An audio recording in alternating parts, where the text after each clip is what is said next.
పాపారావు గారు, ఈ war effect వల్ల ఎట్లాంటి ఎకనామిక్ యాక్టివిటీస్ కానీ మెయిన్గా క్రూడ్ ఆయిల్ కానీ లేదా పెట్రోల్ రేట్లకి ఇండియాలో ఎట్లా ఉంటుందనే దానికి ఆయనతో ఒక్కసారి ఆయన వాయిస్ తీసుకుందాం. పాపారావు గారు, గుడ్ ఈవినింగ్.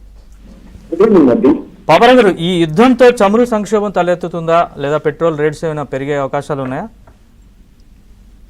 ఖచ్చితంగా అమెరికా 3 న్యూక్లియర్ సైట్స్ మీద బాంబింగ్ చేసిన తర్వాత ఇరాన్ లో ఈ ఆయిల్ ధర బాగా పెరిగిపోయే అవకాశం ఉంది. ఇప్పటికే $77-78 చేరుకుంది బ్యారెల్.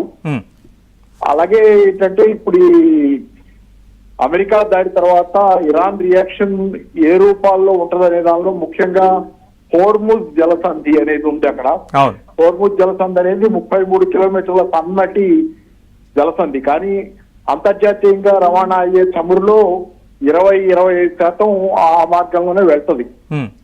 ఆ మార్గంలోనే మనకి కూడా మధ్యప్రాచ్యం నుంచి చమురు వచ్చేది మనకి అక్కడి నుంచే వస్తుంది ఆ మార్గంలోనే. కాబట్టి ఆ మార్గాన్ని కనుక మూసేస్తే చమురు ధరలు ఊహించని స్థాయిలో పెరిగిపోతాయి. ఎందుకంటే ఇక్కడ మీకు ఇరాక్ ఫారిన్ మినిస్టర్ నిన్న ఎప్పుడో అన్నాడు, ఇరాక్ ఫారిన్ మినిస్టర్ చెప్తా ఆయన అన్నది ఏంటంటే చమురు ధరలు $200-300 దాకా కూడా పెరగస్తున్నట్లుగా మాట్లాడారు. మనం మామూలుగా $150 మాట్లాడుకుంటున్నాం. కానీ యుద్ధం వాతావరణం ఎట్లా ఉందంటే చాలా తీవ్రంగా ఉంది. కాబట్టి హోర్ముజ్ జలసంధి కనుక మూసుకుపోతే కనుక చాలా పెద్ద ప్రమాదం. మనకు అసలు యాక్చువల్ గా ఇరాన్ నుంచి మనం ఏం చమురు దిగుమతి చేసుకోవట్లా. ఇరాన్ తో మనకి ఏం డైరెక్ట్ చమురుతో ఇబ్బంది లేదు. ఎందుకంటే అమెరికా శాంక్షన్స్ తర్వాత ఇరాన్ నుంచి దిగుమతులు తగ్గినాయి. కానీ మధ్యప్రాచ్యం నుంచి దిగుమతులు చాలా పెద్ద ఎత్తున ఉన్నాయి. ఇరాన్ నుంచి కాకపోయినా మిగతా మధ్యప్రాచ్య దేశాల నుంచి ఉన్నాయి. ఆ దిగుమతులన్నీ హోర్ముజ్ నుంచి వస్తాయి. కాబట్టి ధర పెరుగుద్ది. ధర గనక భారీ ఎత్తున పెరిగిపోతే ఒక $10 బ్యారెల్ కి గనక ధర పెరిగితే మన జీడిపిలో దాని ఎఫెక్ట్ 0.3% ఉంటుంది. తగ్గిపోద్ది. 0.3% దాకా మన జీడిపి పడిపోద్ది. ఆ మేరకు కోత పడుద్ది. అలాగే ద్రవ్యోల్బణం ఏమో 0.4% పెరుగుద్ది. ఈ మధ్య కాలంలో భారతదేశంలో ద్రవ్యోల్బణం తగ్గిందని కొంచెం సంతోషిస్తున్నారు. రిజర్వ్ బ్యాంక్ కూడా వడ్డీ రేట్లు తగ్గించింది ఈ మధ్య. ఈ నేపథ్యంలో మళ్లీ ద్రవ్యోల్బణం పెరగటం మొదలు పెడితే కొంత ఇప్పుడిప్పుడే ఊపిరి పీల్చుకుంటున్న జనాలకి ధరలు కొంచెం అదుపులోకి వస్తున్నాయి అనుకున్న దానిలో చాలా పెద్ద దెబ్బగానే ఉంటుంది.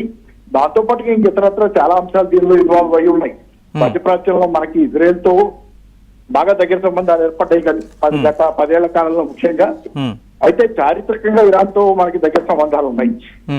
సో ఈ మధ్యలో మనకు ఉన్నటువంటి ఇబ్బందులు మనకు ఉన్నాయి. ఈ 2 దేశాల మధ్యలో ఎటు చెప్పాలంటే కరవమంటే కప్ప కోపం, విడవమంటే పావు కోపం అన్నట్లుగా 2 దేశాల మధ్య మన పరిస్థితి ఉంది. అలాగే మన దేశానికి సంబంధించినంత వరకు హైఫా అనే పోర్ట్ అదానిలది ఇజ్రాయెల్ లో ఉంది. దాని మీద కూడా అక్కడ ఆ ఏరియాలో కూడా దాడులు జరిగినాయి. మరి దాని పరిస్థితి ఏంటి, దానిలో రవాణా ఎలా జరుగుతుంది అనేది కూడా ఓవరాల్ గా ప్రైవేట్ గా అదానిలు అయినప్పటికీ దేశానికి సంబంధించిన ఆర్థిక వ్యవస్థలో భాగంగా అది కూడా మనకి కాస్త ఇబ్బంది. సో చెప్పండి. Right sir, thank you Paparao గారు.